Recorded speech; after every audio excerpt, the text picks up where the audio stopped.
지금 두바이에서는 제28차 유엔 기후변화협약 당사국 총회죠. COP28이 열리고 있습니다. 지구의 온난화를 막기 위해 국제사회가 머리를 맞대고 있는 건데요. 과연 뜨거워지는 지구를 식힐 방안 찾을 수 있을까요? 자, 오늘은 기후변화행동연구소 이윤희 박사와 함께 짚어보도록 하겠습니다. 네, 박사님, 지금처럼 지구온난화가 계속된다면 정말 인류에게 큰 재앙이 될 텐데요. 최근 보고서가 하나 나왔습니다. 그러니까 향후 7년 안에 기후변화를 막기 위한 마지노선이 깨질 수도 있다, 이런 내용이라는데 설명부터 부탁드리겠습니다. 네. 일단 제일 심각하고 중요한 결과는 올해 전 세계 이산화탄소 배출량도 줄어들지 않고 오히려 작년보다 1.1% 늘어서 최고치를 경신했다는 건데요.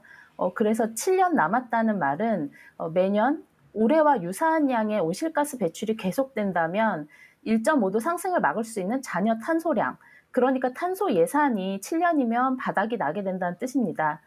국가별로 보면 역사적 책임을 많이 지고 있는, 그러니까 누적 배출량이 가장 큰 미국과 유럽의 배출량은 다행스럽게 줄어들었는데 그 빠른 경제 성장을 보이고는 중국과 인도의 배출량은 증가했습니다. 특히 인도는 작년 대비 8%나 늘어서 EU를 제치고 세계 3위를 차지했고요.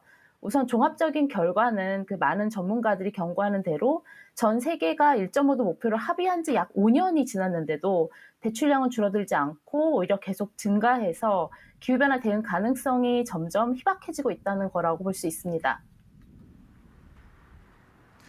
네, 세계 최대 이산화탄소 배출국 하면 바로 중국이 떠오릅니다.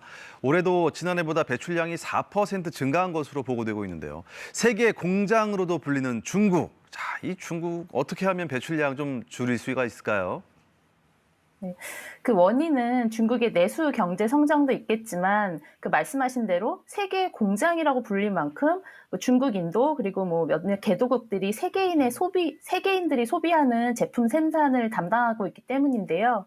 이걸 온실가스 배출의 외주화라고 하는데 말 그대로 선진국의 온실가스를 개도국으로 전가하는 현상을 말합니다.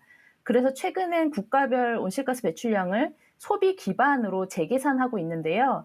그러니까 기존의 배출량에서 수입품 배출량은 더하고 수출품 배출량은 빼는 건데 이렇게 하면 현재 중국, 미국인 1, 2위 순위가 미국, EU로 뒤바뀌게 됩니다.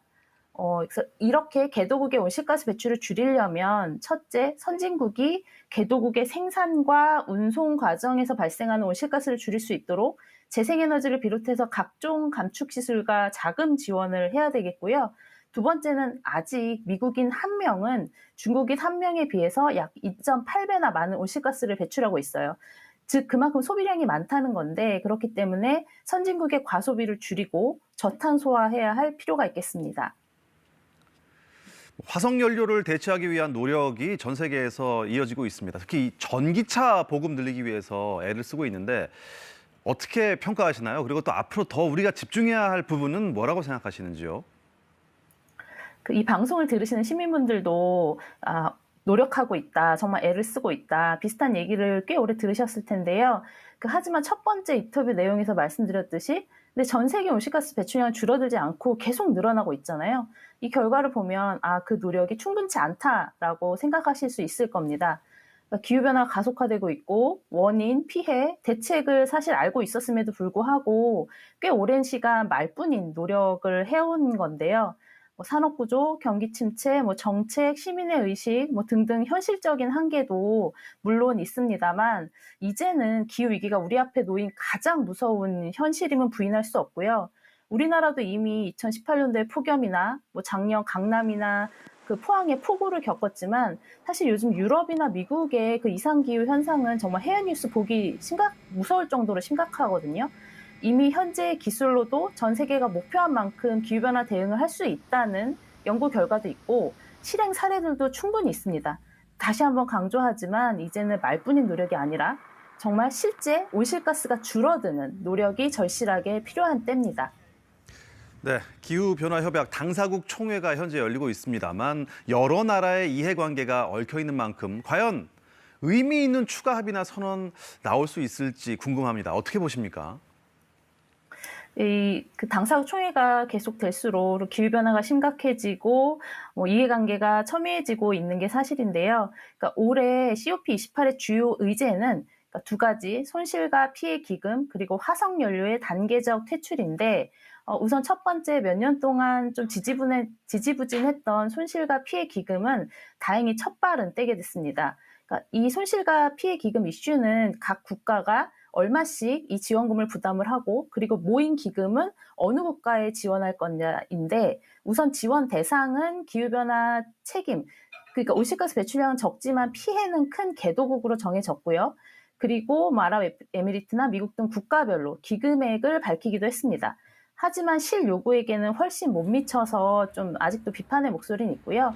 그리고 두 번째, 화석연료의 단계적 퇴출, 이 문제가 좀 어렵게 남아있는데 일단 대표 산유국인 아랍에미리트가 의장국을 맡고 그러다 보니까 그린워싱 총회가 되는 게 아니냐 그런 우려가 사실 전부터 있었어요.